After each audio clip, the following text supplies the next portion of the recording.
प्रतिभा किसी की मोहताज नहीं होती, उसे जहां मौका मिलता है निखर आती है। क्योंकि ऐसा ही एक मामला शिकोहाबाद में देखने को मिला। दरअसल शिकोहाबाद की मानसी यादव अभी वर्तमान में हेल्थ इमरजेंसी प्रोग्राम प्रयागराज में बतौर गाइड शिरकत कर रही हैं। शिकोहाबाद में जन्मी मानसी यादव ने कोरोना महामारी में अपनी अहम भूमिका निभाई। उन्होंने कोरोना मरीजों के खान पान को लेकर एक रिसर्च किया। उन्होंने कहा कि कोरोना पीड़ित मरीज को क्या खाना चाहिए और क्या नहीं खाना चाहिए। मानसी यादव अभी यूनिवर्सिटी ऑफ इलाहाबाद में अध्ययनरत हैं। पिता देवेंद्र यादव शिकोहाबाद तहसील में लीगल एडवाइज़र हैं और बाबा जितेंद्र यादव पुलिस उपाधीक्षक पद से 2001 में रिटायर हो चुके हैं। मानसी 2 भाई और 2 बहनों में सबसे बड़ी है।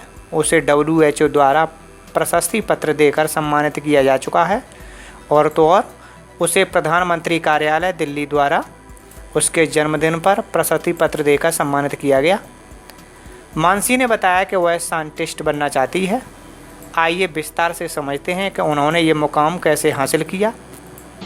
मेरा नाम मानसी यादव है और मैं masters in food and nutrition अभी कोर्स जो है मास्टर्स कर रही हूँ फ्रॉम यूनिवर्सिटी ऑफ इलाहाबाद।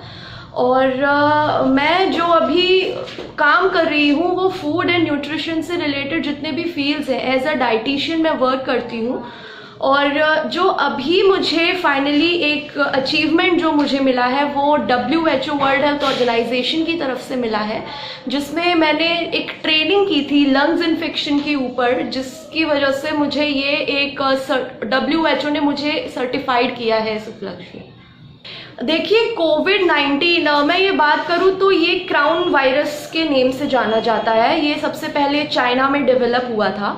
और जो रही बात आपकी फैलता कैसे है, तो सबसे पहले मैं आप जितने भी शिकोहाबाद में नहीं पूरे विश्व में ही फैल रहा है, तो मैं लोगों की जानकारी के लिए बताना चाहूँगी कोरोना वायरस ही नहीं, चाहे कोई भी नया वायरस आ जाए, चाहे कोई पुराना वायरस आ जाए, वो सब जो होते हैं वो कम्युनिकेबल होते हैं। अगर एक इंसान को है तो दूसरे इंसान में भी लक्षण और दूसरे इंसान को भी उस वायरस से बीमारी होने के सारे चांसेस हैं। लेकिन अभी क्या बात है, हमारे पास ये वायरस नया है और दूसरी बात ये कि हमारे पास इसका इलाज नहीं है।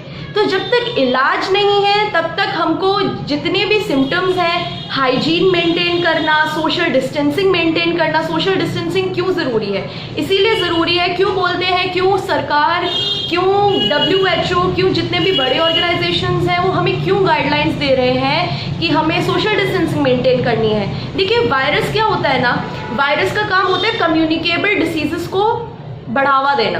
तो अगर घर में एक इंसान को है तो आप देखिएगा ये निश्चित तौर पे है, जब वायरल फीवर का भी सीजन आता है तो आप देखेंगे कि एक घर में एक इंसान को हुआ और एक हफ्ते के अंदर सारे घर के लोग बीमार हो जाते हैं उससे। लेकिन होता क्या है, हमारे पास कुछ वायरसेस का इलाज है, लेकिन ये नया वायरस है, थोड़ा सा स्ट्रॉन्ग है, तो इसकी अभी दुनिया भर में दवाइयाँ और वैक्सीन्स बन रही हैं और मैं उम्मीद करती हूँ जल्द से जल्द बने और हम सब एक सुरक्षित मोड़ पे हम लोग जाके खड़े हों। लेकिन तब तक हमें ध्यान रखना होगा हमारे हाइजीन मेंटेनेंस का, हमारे सोशल डिस्टेंसिंग का, और हाँ, हमें वायरस बीमार नहीं कर रहा है और हमें वायरस मार नहीं रहा है, हमें मार रही है तो हमारी कमज़ोर और वीक इम्यूनिटी, जिसको हमें स्ट्रॉन्ग करने की बहुत ज़रूरत है। तो जितने भी आयुष, मिनिस्ट्री ऑफ आयुष ने जितनी भी गाइडलाइंस दी हैं, जो हमारे घरों में चीज़ें मिल जाती हैं, उनको यूज़ करते हुए हमें अपनी इम्यूनिटी को रोज़मर्रे में वो चीज़ें यूज़ करनी है और हमें हमारी इम्यूनिटी को स्ट्रॉन्ग करना है। आप देख रहे होंगे आंकड़े, जैसे दिल्ली में सबसे ज़्यादा, वो एक ऐसी टेरिटरी है पूरे इंडिया में जहां सबसे ज़्यादा रिकवरी रेट पाया गया है, सबसे ज़्यादा परसेंटेज है। क्यों? क्योंकि लोग वहां ध्यान दे रहे हैं, अपने सोशल डिस्टेंसिंग का सारे गाइडलाइंस फॉलो कर रहे हैं और इम्यूनिटी का स्ट्रॉन्ग बनाने में वो लोग ध्यान दे रहे हैं। तो हमें अभी इम्यूनिटी को स्ट्रॉन्ग बनाने पे ध्यान देना और सारी गाइडलाइंस को फॉलो करना है। आज मानसी को जो सम्मान मिला है उसे देखकर परिवार के लोग गदगद हैं। लेकिन कुछ परिवार ऐसे हैं जो लड़कियों को घर से बाहर नहीं भेजते, उनके साथ शिक्षा में दोहरा मापदंड अपनाया जाता है।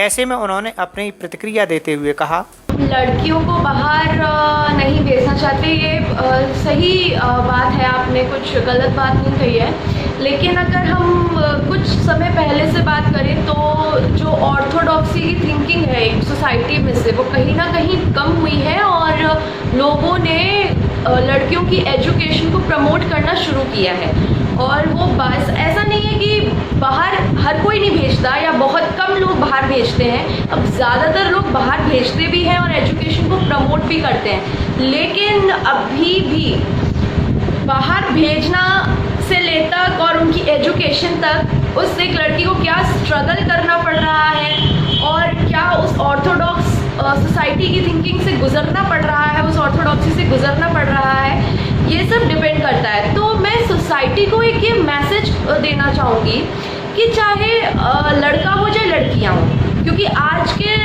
ऐसी सेंचुरी है, हम 21st सेंचुरी में रह रहे हैं और 21st सेंचुरी में ना तो लड़के कम है ना लड़कियां ही कम है, दोनों बराबरी का में हिस्सेदारी है। तो चाहे कोई भी हो, अगर वो लड़की है तो क्या हुआ, वो बहुत कुछ अच्छा कर सकती है। हमारे देश में ही बहुत से ऐसे अच्छे एग्जाम्पल्स हमको देखने को मिल जाएंगे जिन्होंने बहुत कुछ अचीव किया है। मैं यही कहूँगी पेरेंट्स से और सोसाइटी से, अगर घर में लड़की है और अगर वो कुछ अच्छा कर सकती है तो उसको ज़रूर अप्रिशिएट कीजिए, अपने चाहे लड़की हो चाहे लड़का हो, अपने बच्चों को ज़रूर प्रमोट कीजिए, उनको अप्रिशिएट कीजिए वक्त आने पर, क्योंकि उससे क्या होता है, उससे मोटिवेशन बढ़ता है और उससे मोटिवेशन बढ़ता है तो फिर और अच्छा करने की आगे अपॉर्चुनिटीज़ मिलती हैं, तो और अच्छा करने की एक हिम्मत और एक करेज अंदर आता है। तो बहुत ज़रूरी है एजुकेशन को सपोर्ट करना। और रही बात महंगाई पे अब आता है, तो सबसे लोग कहते हैं महंगाई है और कुछ काम नहीं है। तो जब एक घर में दो लोग होंगे, एक हस्बैंड एंड एक वाइफ, जनरली सी बात है, ये एक ह्यूमन नेचर है। तो आगे चल के जब उन दोनों के पास वो दोनों ही इंडिपेंडेंट होंगे, तो वो जब दोनों ही इंडिपेंडेंट होंगे तो वो अपने घर को ढंग से मैनेज कर पाएंगे और अपना स्टैंड ले पाएंगे। और यू नेवर नो कि कब ज़िंदगी में कौन सा पड़ाव देखने को मिल जाए। अगर वो लड़की सक्षम होगी, इंडिपेंडेंट होगी, तो वो अपना स्टैंड खुद से ले सकती है, वो उसकी एक रेस्पेक्ट भी बनेगी सोसाइटी में, उसको 10 लोग पूछेंगे। कोई भी इंसान होता है, अगर कोई अच्छा काम करता है तो उसको 10 लोग पूछने वाले होते हैं। तो अगर यही एक लड़की में अगर एक जज्बा है करने का, तो वो क्यों नहीं कर सकती है। तो ज़रूर सपोर्ट कीजिए और अगर वो बाहर जाके पढ़ना चाहती है तो ज़रूर उनको बाहर भेजिए, क्योंकि बाहर मैं खुद एक शिकवाबा जैसे एक स्मॉल टाउन से हूँ, मैं स्मॉल टाउन नाम नहीं देना चाहूँगी, एक अच्छे शहर से हूँ। अब मैं बड़े शहर में